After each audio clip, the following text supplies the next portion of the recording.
یہ جو افحسبتم والی آیت ہے نا سورۃ المومنون کی آخری 4 آیات، اس آیت میں مال بہت ہے، دولت بہت ہے، رزق بہت ہے، برکت بہت ہے، بہت زیادہ اس آیت، اور یہ رزق کو کھینچتی ہے، ایسے کھینچتی اور رزق کو کشید کرتی ہے یہ آیت۔ مجھے ایک صاحب کہنے لگے میں تو بیماریوں کے لیے پڑھ رہا تھا، میں تو بیٹھے بیٹھے مالدار ہو گیا، میری نسلوں میں کبھی مکان نہیں تھا، 3 مرلے کا مجھے مکان مل گیا، میں نے سوچا ہی نہیں۔ مجھے کہنے لگے ان کو علم نہیں تھا، مجھے کہنے لگے اس آیت کا میرا دل، میں نے پوچھا دل سے، تو بار بار میرا دل کا گمان آ کے اسی آیت پہ کھڑا ہو جاتا۔ کسی نے کہا جادو ہے، آپ نے کہا کہ یہ پڑھ، پھر میں نے آپ کے درسوں میں اس کی جادو جنات کے معاملے میں، بیماریوں کے معاملے میں کمالات اور فوائد سنے، تو میں نے اس کو پڑھنا شروع کر دیا اور کہا کہ وہ بھی ختم ہو گئے اور رزق کی فراوانی ہو گئی، رزق میں بڑی عجیب و غریب فراوانی ہوئی اور مجھے غیبی رزق ملنا شروع ہو، غیبی رزق ملنا شروع ہو، اور اللہ کا فضل ہے آج میرے اوپر رزق کی بارش۔ صحابہ کرام فرماتے ہیں ہم جب کسی سفر میں جاتے تھے اور اس آیت کو پڑھتے تھے تو ہمیں غنیمت بہت ملتا تھا، اور بعض اہل بیت کی زندگی کے تجربات میں ہے یہ بات کہ جب اس آیت کو ہم پڑھتے تھے تو اللہ پاک رزق کی فراوانی بہت کرتا تھا، اور راستے میں کشادگی ہوتی تھی، مثلا پانی کا چشمہ مل جاتا تھا، درختوں کی چھاؤں مل جاتی تھی، سواریوں کے لیے گھاس مل جاتا تھا، چیزیں مل جاتی تھی، اور ہم بہت سکون اور سہولت سے رہتے تھے اس آیت کے پڑھنے سے۔ ایک صاحب میرے پاس آئے، کہنے لگے کہ آپ نے مجھے مالا مال کر دیا، سمندر کر دیا، ایمان کی بارش، اخلاق کی بارش، اخلاص کی بارش، رزق کی بارش، صحت کی بارش، برکت کی بارش، چیزوں کی بارش، گھر میں وہ گنواتا جا رہا تھا، ہر چیز میں بارش آ رہی تھی، نعمتوں کی بارش، فلاں کی بارش، بارش بارش بارش بارش، بس آپ نے دے دیا، آپ نے کر دیا اور ڈوب گیا، وہ پڑا۔ اب میں اس کی بارش سے فارغ ہوں تو میں بھی اپنی بارش پر، تو میں نے کہا کیا بارش ہوئی اور بات کیا ہوئی؟ کہنے لگا میں وہ آدمی تھا کہ کسی کی مسجد میں نماز نہیں پڑھتا تھا، میں اپنے مذہب فرقے کا ایک خاص تھا، کسی کو مانتا نہیں تھا، پیر کا نام آتا تھا میں چھڑتا تھا، کسی سے کوئی ایک زندگی تھی میری اپنی ایک مخصوص، میں اسی زندگی میں اٹھتا تھا، اسی میں بیٹھتا تھا، وہی میری سوچ تھی اور وہی میرا جذبہ تھا۔ دنیا کا کوئی شخص مجھے کوئی منوا ہی نہیں سکتا تھا کہ میں کسی کی مانے یا میں کسی کی مانے۔ کہنے لگے کہ کسی نے نا آپ کے مجھے درس کا کوئی کلپ سنایا، چھوٹا سا 3-4 منٹ کا، سوشل میڈیا، وہ کلپ یہ تھا کہ دعاؤں میں امت کا حصہ ڈالیں، انسانیت کا حصہ ڈالیں، جنات کا حصہ ڈالیں، مسلم غیر مسلم، یہودی عیسائی، سکھ ہندو، ساری دنیا کے جتنے بھی ہیں ان سب کا حصہ ڈالیں۔ اور آپ نے یہ دلیلوں سے بیان کیا کہ حضور رحمت للعالمین ہے، صرف آپ کے حضور نہیں ہیں، سب کے حضور۔ کہنے لگے یہ بات میرے دل کو لگے کہ ہم تو آج تک اپنے لیے مانگتے ہیں، اوروں کے لیے مانگتے ہی نہیں، اوروں کے لیے مانگتے ہیں۔ کہا کہ میں نے پھر آپ کو سننا شروع کیا اور سنا تو میرا ذہن کچھ وسیع ہوا، میرا ذہن کھوٹا ہوا تھا، بس دیوار تھی، یہ فلاں مذہب ہے، یہ فلاں فرقہ ہے، یہ فلاں زبان ہے، فلاں رنگ ہے، فلاں نسل ہے، فلاں صوبہ ہے، فلاں وہ چیز ٹوٹی، اور ٹوٹنے کے بعد میں نے لوگوں کے لیے مانگنا شروع کیا، پر زبان چلتی نہیں تھی، زبان یہی چلتی تھی اللہ میری اماں کی بخشش کر دے، میری معاف کر دے، میری دادا پردادا کی، میری اولاد کی، مجھے رزق دے، میرے گھر والوں کو روٹی دے، رزق دے، صحت، بس اتنا میری زبان یہاں تک چلتے ہوئے،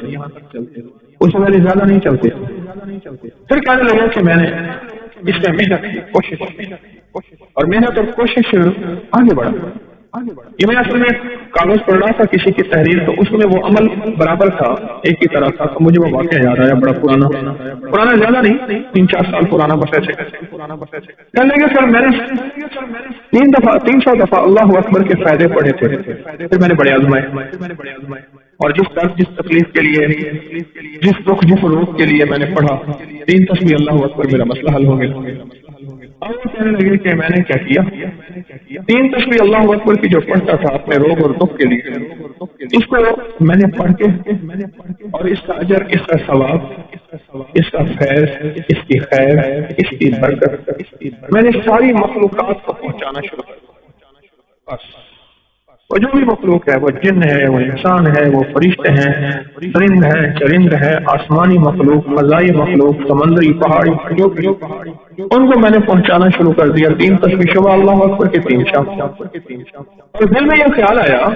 کہ ہر مخلوق کو ہم دعاؤں کے لیے کہتے ہیں اور ہر مخلوق دعا کرتی ہے، اور وہ ایک حدیث آئی، کہنے لگے آپ نے درس میں بتائی تھی کہ جو بندہ جو ہے مر جاتا ہے، حدیث میں آتا ہے جب بندہ مرتا ہے وہ دروازے روتے ہیں جہاں سے رزق آتا ہے، وہ مخلوق روتی ہے جن کو رزق ملتا ہے، اور حتیٰ کہ سمندر کی مچھلیاں اور جانوروں کے جنگ کے درندے جانور سب اس کی جدائی میں روتے ہیں اور اس کے لیے دعا کرتے ہیں۔ حدیث میں بڑا وسیع مفہوم ہے، اس کی جدائی میں روتے ہیں، اس کے لیے دعا کرتے ہیں۔ تو کہنے لگے کہ میں نے کہا کہ یا اللہ، وہ میرے لیے دعا کرتے، میں تو ان کے لیے دعا نہیں کرتا، اگر میں نیکی پہ آؤں گا تو میرے لیے دعا کریں گے، اور اگر میں نیکی پہ نہیں آیا تو میرے لیے دعا نہیں کریں گے۔ اب میں نیکی پہ آیا ہوں، میں نے ان کے لیے دعا کی،